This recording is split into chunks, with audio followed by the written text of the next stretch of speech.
Good morning po sa inyo lahat. At ito nga po pala, Sunday. Siyempre tayo, pag wala pong basketball, Lunes hanggang Biyernes lang po yun. Ito po tayo, papapawis po tayo sa pagbabike para may stay po stamina namin. Siyempre, bati-bati lang po tayo, parang konsyal.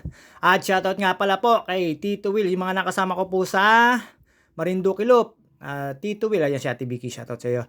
Si Tito Will, Tita sa Jonah, Tita Ruby, at si Master Oscar, shoutout sa inyo. At syempre, si Napinsa Elmer, Arante Dimas, Pinsan Chino, Obic at si San Oyen, mga kasama namin, at ang inyong lingkod, syempre, at si Napisa Elmer, yung inyong mga malalakas na, at si Sir Alex Osila, shoutout sa inyo, yung mga nakasama ko sa Marinduque Loop, at napakasarap at napakalamig ng ride namin doon, sunog-sunog kung makapag-ride. At ito po, punta po tayo na UP, doon po tayo magpapapawis, at pagdating po sa UP ay may fun run na naman. Ayan, di ko po inabot si Utol. Siyempre, solo ride lang po tayo at may ginagawa at busy si Pisantino at sina Arante Dimas ay nasa at si Paring Darwin ay napapunta ng Aguila Base. Di na po tayo punta ng Aguila Base kasi nalibang na po tayo. At shoutout nga pala po kay Ate Goni at kay Joema at yung mga kasama ni Joema na lalakad sa Picard. At yun nga po ito, dire-diretso lang po tayo. Nakita ko po sila doon sa may palusong ng basurahan or garbage. At ito po, dire-diretso lang po tayo dito. Dumaan po tayo sa mga national road. Ayan, dumaan po tayo sa may papuntang Picard. Nilampasan po natin ang mga bahayan doon at yung pong munisipyo nilang bago. At shoutout kay Rap Ardiente. Shoutout sa iyo. At syempre kay LC Pilantino, kay Ate Tess, Kuwebas Paunlagi. Shoutout sa inyo. At kay Ate Pitang Tandang, shoutout. At syempre sa mga family OG ko, Mama Mia Danautot, Mary Grace Villapando, Cheryl Lourdes Pabalate. At syempre, Elvis Powalagaya, Marilet Sebastian, at inyong lingkod, JT Sakalam. At ayan, dire-diretso lang po tayo. At marami po tayo nakita nag-walking dito kasi Sunday. At yung mga laging may nag-walking at nagpapapayat at nag-aalis ng Cebu ng day 1. Day 1 pa uli lagi. Basta day 1 lang ng day 1. Pag napatigil, day 1 lang uli. At yun nga po ito, iwas Marites po tayo. Ilang linggo na po tayo hindi nakapag-Martes kasi ride po basketball. Naiiwasan po natin ang stress.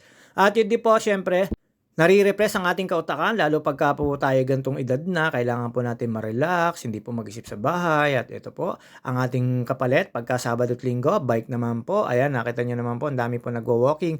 Marami pa po akong nakita doon sa parting taas, diyan ay nagsisimula pa lang, pero marami rin po akong nakasalubong. Marami po kasi nag-walking dito, lalo po nung panahon ng pandemic. Dito po, hindi ko kayo pwede pumunta. Lalo pagka bikers lang, medyo syempre sa checkpoint, medyo tayo nakakalampas-lampas. Pero nung panahon po ng pandemic, bawal po talaga lumabas. Sa panahon ng pandemic, may batas. At yun nga po, eto, dire-diretso lang po tayo. At ayun, nilampasan po tayo ng garbage truck. Siyempre, kailangan po natin medyo gumit na dito kasi dyan po sa tagiliran, sa kanan, nag-iingat lang din po tayo. Gawa po na marami po laging stapler dyan o mga bubog. Ang hirap din po maplatan, abala, at wala po tayong pampavulcanize. At dito po, pagkapapanig po natin, si tatay nakita ko na naman po dito pababa. Siyempre, idol, 74 years old na po siya. At nagbabike pat paahon dito. Ayan, nakasalubong ko lang po yung mga nagpapandran. Hindi ko po alam kung ilang kilometers yung kanilang tinatakbo. Basta may nakikita na po ako mga dito na mga marshal at yung mga tubig. Pwede naman po kayo humingi, pero ako hindi ako humingi kasi may baon naman po tayo. At dito po, ayan, ingat-ingat na lang po tayo dito sa pababa dito at paahon dito. At marami pong sasakyan pagka po rush hour, pero ngayon pong umaga, napakasarap pong pumidal. Hindi na po ako pumipidal sa hapon kasi napakasakit po sa balat ng init. At dito po sa umaga, syempre, healthy rin po yan. Taka po hindi po nakakasunog ng balat.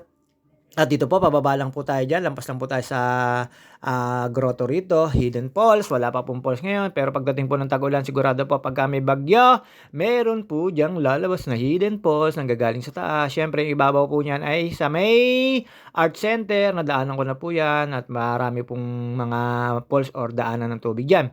At siyempre, pababa na po tayo. Piling tayo. Dito po tayo dumaan sa may Boy Scout of the Philippines. Wala pa pong nagka-camping kasi bakasyon na po ngayon. Marami pong mga nagjo-jogging, nagwo-walking, naliligo, nag-resort or tawag dito, nagbi-beach. At syempre sa mga gusto po mag-resort, KMCA Resort, KMCA Nagomi, KMCA Docks, KMCA Vacaciones, KMCA Docks 2, KMCA RNG, KMCA White House, KMCA JP, KMCA Lagoon, at KMCA Pabis. Diyan po, pwede ho kayong magpa-reserve at saka po Luke Monet Casillo or Janet Tabales Usi. Ayan po ang mga nag-ooperate dyan, ang mga resort owner. Ayun po, eto, dire-diretso lang po tayo bababa.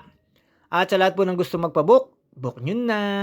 Nandiyan po ang ating ka-inkaman. At ayan si Tatay. Shoutout sa iyo, Tatay. Ayan po yung 74 years old na. Nakita nyo naman po, lagi ko pong chismisan niya. Pero ang chismisan lang namin, lagi yung sabi, mag-ingat. At yun nga po, pagkababa po namin, dito po tayo dumaan. Kaya po yung library, ang building na nasa kaliwa. Kanan lang po tayo. Pagkakanan po. Ang dami ko na po nakasalubong dito man nagpapaanran. Siguro mahigit kumulang sila sa 5,000 kasi nakita ko po yung number nasa 5,000 tapos 1,000. Dami pong participant. Hindi ko lang po alam kung hanggang saan sila. Basta tayo, syempre, nakikisuyo na lang po tayo. Minsan nasa gitna po sila. Hindi po, syempre, hindi rin po nila alam na may dadaan sa sakyan. Basta alam nila, panran. Ayan, kaliwa po tayo. Hindi na po tayo papanik ng forestry or forest hop. Diretso na lang po tayo. Ayan, medyo tuyot ngayon dahil po sa araw. Ayan, pero napakaganda pa rin po ng mga kapunuan. At yun nga po, may mga naglalaglagan na pong bulak. Siyempre, naglalagas na po sila. At yun, diretso lang po tayo. Ayan, nakita ko na po yung mga nagpapanran. Nakita nyo naman po, sobrang dami po. Hindi po tayo makapagpadyak. Antay-antay lang. At saka po, siyempre, antayin natin silang tumabi. At panran po yan. Pagbigyan po natin sila. Nakita nyo naman po ito, isang nagpapanran na to. Kaliwat kanan. Kasi po, may headset siya. Hindi niya inalintana ang nasa likod. Ayan, puro puti po yan, nakapanran na yan. Tapos may mga nagwo-walking, nagja-jogging pa rin. Tapos ayan, nakita nyo naman po. Hindi pa pala po tapos. Nakita nyo naman po, puro naka-white sila. Ang bilang na po dyan nakita ko ay 5,100. At hindi ko po alam yung mga nauna pa. May mga kilometers din po naman na tatahakin kayo. At meron din po mga guide. Hindi ko lang po alam kung ilang kilometers yung kanilang panran ngayon. Basta ako, mekos-mekos lang. Dire-diretso lang po tayo. Solo-solo ride lang po tayo. At dito po, nagpahinga po tayo dyan sa dulo. At alam nyo naman po, sa pagpapahinga ko dyan, inom-inom lang tayo ng tubig at hindi tayo pupunta sa St. Therese. Alam nyo na. Ayan, nakita nyo naman po yung baker. Wala po dyan yung finish line. Hindi ko pa nakita yung finish line nila dyan. Basta nakita ko na lang po nagpapanran sila. At natanong ko po isang nakasabay ko dyan na napakalakas. At ayan, nakatambay na po tayo dito sa may tower. Uy, sana all. Payat na uli. Konti pang diet, JT. At inom-inom lang tayo ng tubig. Then dumaan po tayo doon sa gitna. Doon po sa may mismong kabila ng baker na meron po mga tindahan. At yung starting finish kahapon. At hindi ko po alam kung may bayad po ba yung pandra na yan. Sa tingin ko may mga participate dyan. Gawa po ng mga jersey. Wala naman po siguro yung sponsor yan. Kaya ayun, nanonood lang po tayo. Marami rin po nagwo-walking at marami rin pong masa sightseeing. At yun nga po, may nakwentuhan tayo dito na laging ka-bikers na lagi ko rin po nakakwentuhan pero hindi po siya nagtagal dahil daw po siya ay may lakad. Siyempre, minorities natin. At sa mga bikers, ingat-ingat po tayo. At sa mga nagdadrive sa highway, ingat din po tayo. Sobrang init po. At mga nakamotor, ingat din po tayo. Iwas po tayo sa road rage. At sobrang init po. Siyempre, minsan nakakantok po mag-drive sa Manibela. Pagka kayo nasa Manibela. At ayan, pauwi na po tayo. Dito po tayo dumaan sa gitna. Alam nyo naman po, ang JT, feeling pa cute. At wag po kayo magsasawa sa kamukhaan ko. Kahit po lagi nyo nakikita, pasensya na po. At sa lahat po ng mga nagpa-follow sa akin at followers ko po or na pinapollow ko, ka-engage ko, maraming salamat po sa inyo. At sa Meta, thank you so much. At kay Algo, thank you so much. At tayo ay ganito lang, pero ganito na tayo. Sa mga sumusuporta po sa akin at naniniwala, shoutout sa inyo. At kay Cirilio Ilo Hernandez, shoutout sa iyo. Ba't di na kita nakikita dito sa tindahan mo? Ano ba nangyari? Joke lang po yun. Tinatanong ko lang po. Kinukumusta ko lang po. At shoutout sa family mo, si Rilio Ilo Hernandez. Shoutout sa inyo. At ayan, dito po tayo dumaan sa may tree na hindi ngayon, ilang taon na yan, ilang dekada na yan, na hindi po natatanggal. At napakasarap po dyan muni-muni, lalo po dyan sa bench-bench na yan. Marliban lang po pagka mainit po. Talaga naman po ang hirap pumwesto dyan. Pero napakasarap pong umupo dyan, lalo pagka meron kayong katabi. At yun nga po, dito po tayo dumaan sa may oblation. Napakasarap po kasi dumaan dito. Information po ng mga punong-puno. Tapos napakalinis po ng kalsada. Ayan, meron pong marshal dito na pwede ho kayong kumanan. At meron po nagga-guide para sa mga panran. Pero tayo, diretso lang po tayo. Papunta po tayo ng St. Therese at pagdating po sa St. Therese inabot po natin ang misa, alam niyo na kung anong gagawin ng JT. Siyempre eto, ayan napakaganda po, nakita niyo naman po, napakagandang tingnan mga puno. Hindi ko po alam kung kailan po 'yan, Tinay, basta ito, UPLB campus na po ito, dito po sa may Oblation at, dati po nakakapanood pa ako dito ng Oblation.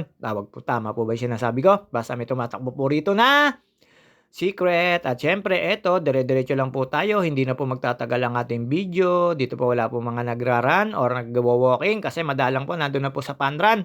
At nandun din po sa may Erie yung iba. Tapos yan, kanan lang po tayo. And then, hindi na po magtatagal ang ating video. Syempre, ang JT, pauwi na po. Daan lang po tayo sa church. At hanggang dito na lang po sa mga hindi ko po napa-shoutout. Pasensya na po.